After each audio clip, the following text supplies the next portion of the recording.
அனைவருக்கும் வணக்கம். நான் உங்கள் கிஷோர் ஜி. a.v.chalam தாந்திரிக பரிகாரங்கள் பயிற்சி மையம் சேனல் மூலம் உங்களை சந்திப்பதில் மிக்க மகிழ்ச்சி. உங்கள் அனைத்து பிரச்சனைகளுக்கும் தாந்திரிக பரிகாரங்கள் மூலம் தீர்வு காண தொடர்பு கொள்ளவும்.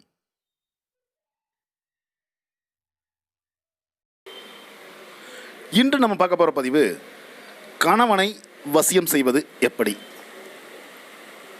பார்த்தீங்கன்னா கணவன் மனைவி இடையில இருக்கக்கூடிய சிறு சிறு விவாதங்கள் கூடி பல சமயங்களில் சண்டையாக முடிஞ்சிடுது. இதில் முக்கியமாக பார்க்குறது ஈகோ பிரச்சனை. இந்த சண்டையை தவிர்ப்பதற்கு ஒரு சில வழிமுறைகள் நான் முதல்ல சொல்கிறேன். இதை உங்களை திருத்திக்கிறதுக்கு ஒரு வாய்ப்பாக அமையும். முதல்ல கடுமையான வார்த்தைகளை ஒருவர் திட்டிக் கொள்வதை நிறுத்துங்க. மனைவியின் குடும்பத்தை தவறாக பேசுவாங்க, இழிவாக பேசுவாங்க. இதுதான் முதல்ல பிரச்சனைக்கு விரிசல் ஏற்படுத்தும். அதாவது பிரச்சனைக்கு ஆரம்பம் பிள்ளையார் சொல்லி அங்கே தான் ஆரம்பம்.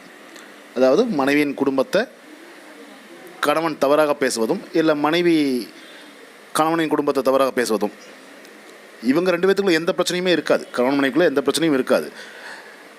இது மற்றவர்களை பற்றி பேசும் பொழுது இந்த மாதிரியான பிரச்சனைகள் வருவது சகஜம்.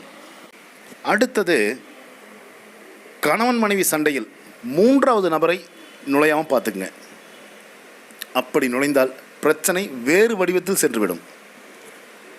அந்த மூன்றாவது நபர் கணவன் அல்லது மனைவியின் தாய், தந்தை, அண்ணன், அக்கா, நண்பர் என இப்படி யார் வேணாலும் இருக்கலாம். அவங்களோட பார்க்கக்கூடிய விஷயம், அவங்க பார்த்த விஷயம், இல்லை கேள்விப்பட்ட விஷயங்களை வச்சு அவங்க பேசுவாங்க. இந்த பஞ்சாயத்து பேசுகிறேன்னு சொல்லி பேசுகிறாங்க பார்த்தீங்கன்னா, இது போல் இப்படி பேசுனா தீர்வு காண முடியாது. அடுத்தது, இப்போ ஒருத்தர் கோபமாக இருக்காங்க அப்படின்னு சத்தம் போட்டிருக்காங்க அப்படின்னா மற்றவர் அமைதியாக இருந்து விட்டாலே போதும், பாதி பிரச்சனை தீர்ந்துடும். அதே போல் எப்போவோ நடந்த விஷயம், ஒரு 10 வருஷத்துக்கு முன்னால் நடந்த விஷயத்தை வச்சு இன்றைக்கி பேசுவாங்க, சண்டை போடுவாங்க. எனக்கு உங்கள் வீட்டில் அவமரியாதை பண்ணிட்டாங்க அப்படின்னு சொல்லி ஒரு சில விஷயங்கள் பேசுவாங்க. யார் வீட்லேயுமே வீட்டுக்கு வீடு வாசப்படின்னு சொல்லக்கூடிய அமைப்பு தான் எல்லாமே. யார் வீட்லேயுமே சண்டை சச்சரவுகள் இல்லாமல் இருக்காது. அதை பழச பேசி பேசி பிரச்சனையை பெருசு பண்ணிக்கக்கூடாது. அடுத்தது, தினமும் குறைந்தது ஒரு 10 நிமிடமாவது 2 பேரும் நேரில் உட்காந்து மனம் திறந்து பேசிக்க வேணும். இது மனம் திறந்து பேசுகிறேன்னு சொல்லி பழைய விஷயங்களை பேசி சண்டையை உருவாக்கக்கூடாது. ஐயா எல்லாம் பேசியாச்சு, பிரச்சனைக்கு மேலே பிரச்சனை வந்துருச்சு, இப்போ 2 பேரும் பிரியக்கூடிய நிலைமையில் இருக்கோம். இல்லை அவர் அவங்க அம்மா வீட்டில் இருக்காங்க, நான் என் அம்மா வீட்டில் இருக்கேன். இதற்கு என்ன தீர்வு அப்படின்னா, இப்போ நான் கொடுக்குற வழிமுறையை சரியாக செய்யுங்க. இது சுலபமான வழிமுறைகள் தான், பெரிய செலவெல்லாம் எதுவும் கிடையாது. இதற்கு நேர்மையாக இருந்தால் மட்டுமே போதும். அதாவது நேர்மையானா இது கணவன் மனைவிக்கு மட்டுமே இந்த பரிகாரம் செல்லும். அதாவது கள்ளக்காதலில் ஈடுபடக்கூடிய நபர்களோ அல்லது ஒருதலை காதலில் இருக்கக்கூடிய நபர்களோ இந்த பரிகாரம் செய்தால் எதிர்மறை விளைவுகளை கொடுக்கும். அதனால் அவங்க இந்த பரிகாரம் செய்வதை விட்டுட்டு அடுத்த வேலையை தான் பார்த்துக்கலாம். உண்மையான கணவன் மனைவியாக இருந்து இந்த பரிகாரம் செய்தால் 100% பலன் தரக்கூடிய எளிய வழிமுறைகள் தான் இது. இந்த எளிய வழிமுறையை வியாழக்கிழமை அன்று செய்ய வேண்டும். இப்போது கணவன் மனைவி வீட்டில் இருக்காங்க அப்படின்னா அவங்களுக்குள்ள கருத்து வேறுபாடுகள்னால 2 பேரும் பேசிக்கிறது இல்லை. கணவன் வெளியே வந்தால் மனைவி வெளியில் போயிடுறதும், மனைவி உள்ள வந்தால் கணவன் வெளியில் போகிறதும், இந்த மாதிரியான இருக்கக்கூடிய வீடுகளில் இந்த பரிகாரம் செய்ய 100% நன்மை நடக்கும். கணவனை வசியம் செய்து வைத்து கொள்ள முடியும். இதுக்கு என்ன வேணும்னு பார்த்தீங்கன்னா, ஒரு வெள்ளைத்தாள் A4 ஷீட் இருக்குது பார்த்தீங்கன்னா, அந்த பேப்பரில் இப்போ நான் இந்த பதிவில், இந்த வீடியோவில் ஒரு ஃபோட்டோ ஒன்று பதிவு பண்ணியிருக்கேன். அது தமிழ் எழுத்துக்களில் இருக்கும். இந்த எந்திரத்திற்கு மந்திர உரு கிடையாது. இது ஒரு எந்திரம். இதில் உள்ளவாறே நீங்கள் எழுதணும். அந்த A4 ஷீட்டில் ஒரு பக்கத்திற்கு 10, 2 பக்கத்திற்கும் மொத்தம் 20 முறை எழுதணும். இதில் உள்ளவாறே நீங்கள் எழுதணும். இந்த சதுரமாக ஒரு கட்டம் போட்டுக்குங்க. இந்த கட்டத்தின் மேல் பகுதியில் இந்த எழுத்துக்கள் இருக்குது பார்த்திங்கன்னா, இது வந்து தமிழ் எழுத்துக்கள். எண் உரு எந்திரம்னு சொல்லுவாங்க. இந்த எந்திரத்திற்கு பெயர் எண் உரு எந்திரம். இந்த எந்திரத்திற்கு மந்திர உரு கிடையாது. இதைத்தான் நம்ம வகுப்பில் எல்லாத்துக்கும் சொல்லிக் கொடுக்குறோம். இந்த மந்திரம் இல்லாத எந்திரங்கள் எழுதுவதற்குன்ற வழிமுறையை தான் நம்ம சொல்லிக் கொடுத்துருக்கோம். சரி, இந்த பதிவிலையும் உங்களுக்கு சொல்லித்தரேன். சதுரமாக கட்டம் போட்டுக்கோங்க. கட்டத்தில் இந்த எழுத்துக்களை எழுதிக்கிங்க. கீழே கணவன் பெயர், இந்த புகைப்படத்தில் இருக்கிற மாதிரியே நீங்கள் கணவன் பெயர் கீழே வந்து எழுத்தனே எழுதிடுங்க. வலது பக்கத்தில் மனைவியின் பெயர், இடது பக்கத்தில் அதாவது கணவனின் தாயார் பெயர், மாமியார் இருப்பாங்க இல்லையா, அவங்களோட பெயர். இது வந்து பெண்கள் மட்டுமே இதையே செய்யணும். சரிங்களா? ஆண்களுக்கு நான் மனைவி வசியம் வேறு தரேன். அடுத்த பதிவில் நான் உங்களுக்கு தரேன். இந்த மாதிரி எழுதிக்கிங்க. மொத்தம் இதே போல் 20 முறை அந்த ஒரு A4 ஷீட்டில் எழுதிடணும். எழுதி இது வந்து வியாழக்கிழமை அன்னைக்கு காலையில் எழுதிட்டாலும் சரி, 6 to 7 குரு ஹோரைன்னு சொல்லுவாங்க. அந்த குரு ஹோரையில் எழுதிடுங்க. இது எழுதக்கூடிய நீங்கள் சாதாரண ஒரு பேனாலே எழுதிக்கிங்க. ப்ளூ கலர் பேனாலேயே நீங்கள் எழுதிக்கலாம். இதெல்லாம் வந்து எந்த விதமான இதுவும் கிடையாது. எழுதிட்டு உங்களது பூஜை அறையில் தேங்காய் பழம், வெற்றிலை பாக்கு, அவல், பொரிகடலை இது எல்லாம் வச்சுக்குங்க. ஒரு அகல் விளக்கு ஏற்றி வைத்து அதன் முன்னால் தான் நீங்கள் வந்து உட்காந்து எழுதணும். இப்போ காமாட்சி விளக்கு வைக்கிறீங்க அப்படின்னா அது பிரச்சனை கிடையாது. நீங்கள் காமாட்சி விளக்கெல்லாம் ஏற்றி வச்சுட்டு தான் இந்த பரிகாரத்தையே நீங்கள் செய்யணும். அந்த பூஜை ரூமில் இருந்து செய்யலாம். இல்லை ஹால்லையே பூஜை ரூம் இருக்குது அப்படின்னா நீங்கள் ஹாலில் அந்த பூஜை ரூம் முன்னால் உட்காந்து இந்த இதையே எழுதிக்கலாம். எழுதி எவ்வளவு சின்னதாக மடிக்க முடியுமோ மடிச்சிடுங்க. மடித்து சுவாமி பாதத்தில் வச்சுருங்க. ஒரு பிரார்த்தனை எப்படின்னா, நானும் எனது கணவரும் சேர்ந்து வாழணும், எனது கணவர் எனக்கு வசியமாக இருக்க வேண்டும் அப்படின்னு சொல்லி ஒரு பிரார்த்தனை வச்சுக்கோங்க. இந்த பிரார்த்தனை செய்யும் பொழுது உங்களது இஷ்ட தெய்வத்தையும் குல தெய்வத்தையும் வணங்கி இந்த சக்கரத்தை எழுதணும். இது எழுதுறதுக்கு முன்னாலேயே வந்து இன்னொரு வழிமுறையும் சொல்கிறேன். அதாவது 2 கிராம்பு வச்சுக்கோங்க. 2 கைகள்லேயும் வச்சு ஒரு பிரார்த்தனை பண்ணிக்கோங்க. இப்போ நான் ஏற்கனவே சொன்ன அந்த பிரார்த்தனையை செஞ்சுக்குங்க.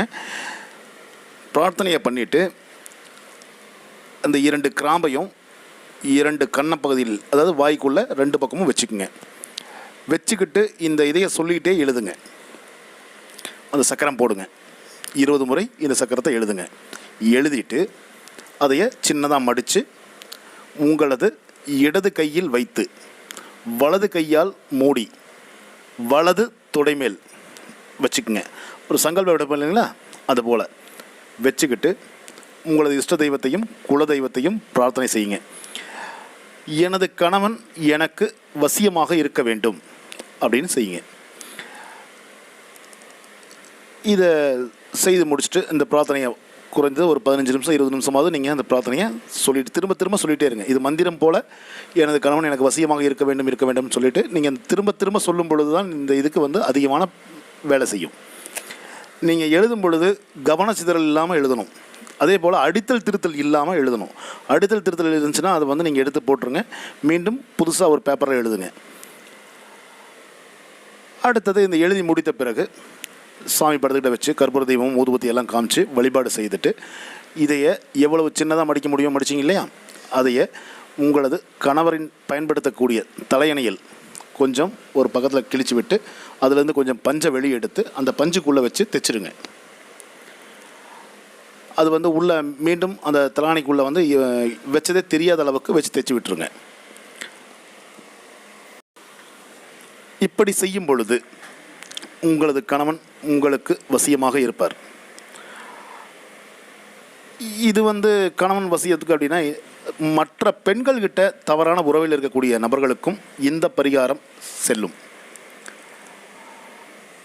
அதாவது கணவன் சொல் பேச்சு கேட்க மாட்டாங்க, இது குடிக்கிறதுக்கு வந்து செல்லாது. குடிச்சிட்டு வீட்டில் பிரச்சனை பண்ணுறாரு, இதுக்கு செய்யலாமான்னு கேட்டால் அதற்கு இந்த பரிகாரம் செல்லாது. மற்றபடி கணவன் உங்கள்கிட்ட அன்பாக இருப்பார், பாசமாக இருப்பார், பணம் காசு கொடுக்காம இருந்தாருன்னா கொடுக்க ஆரம்பிப்பார், குழந்தைகள்கிட்ட அன்பாக இருப்பார், பிரச்சனைகள் இல்லாமல் வாழ்க்கை ஓடும். அதற்காகத்தான் இந்த பரிகாரத்தை கொடுக்குறேன். இதே இந்த சக்கரம் இருக்கு இல்லைங்களா, இதைய வெள்ளித்தகட்டில் எழுதி, இதே போல் சின்னதாக ஒரு வெள்ளித்தகட்டில் எழுதி வெள்ளி தாயத்தில் அடைத்து உங்களது மாங்கல்யத்துடன் அணிந்து கொள்ளும் பொழுது கணவன் வசியமாக இருப்பார். தவறான உறவில் இருக்கக்கூடிய நபர்களுக்கு இந்த நீங்கள் கழுத்தில் அணிஞ்சிருக்கக்கூடிய தாயத்து வந்து மிகப்பெரிய பலன் கொடுக்கும். இந்த பெண்ணை விட்டுட்டு உங்கள் மேலே தான் அன்பாக இருப்பார். சில வீடுகளில் பார்த்தீங்கன்னா கணவன் வந்து தன்னிடம் அன்பாக இருக்கார், நம்ம சொல்கிறதெல்லாம் கேட்குறாருன்னு சொன்னதையுமே பெண்கள் வந்து அந்த ஆள் தலைமையில் ஏறி உட்காந்துக்குவாங்க.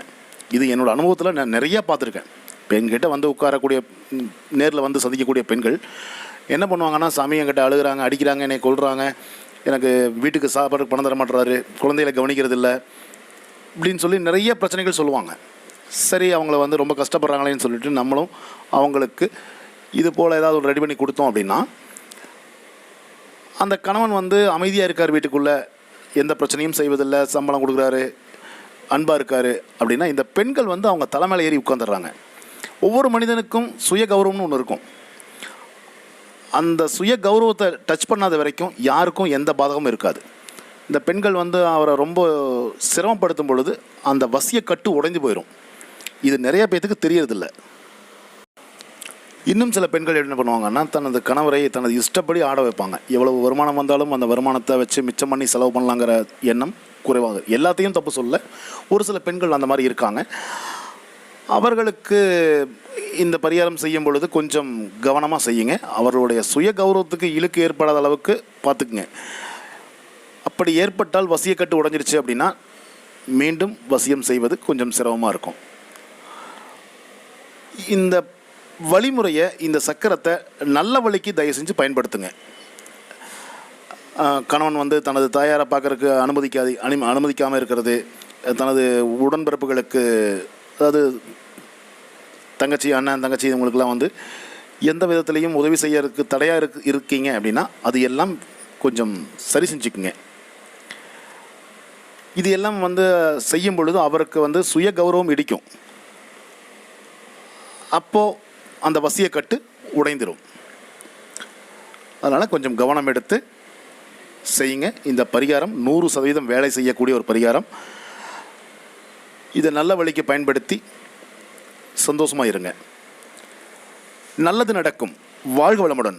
சிவாய நம. தொழில், வியாபாரம், கணவன் மனைவி பிரச்சனைகள், குழந்தை பாக்கியம், தொழில் தடை, திருமணத் தடை, செய்வினை கோளாறு, கொடுத்த பணம் திரும்பி வர, வேலை கிடைக்க என உங்கள் அனைத்து பிரச்சனைகளுக்கும் கிஷோர்ஜி அவர்களை நேரில் சந்தித்து தாந்திரிக பரிகாரங்கள், எந்திரங்கள் மூலம் உங்கள் அனைத்து பிரச்சனைகளுக்கும் உடனடி தீர்வு காண நேரில் சந்திக்கவும். தொலைபேசியில் அழைத்து முன்பதிவு செய்து கொண்டு நேரில் சந்திக்கவும். தொடர்புக்கு V.Kishore Ji, a.v.chalam தாந்திரிக பரிகாரங்கள் பயிற்சி மையம், விஜயலட்சுமிபுரம், அம்பத்தூர் OT பஸ் நிலையம் பின்புறம், சென்னை 53. தொலைபேசி எண்கள் 9566654582.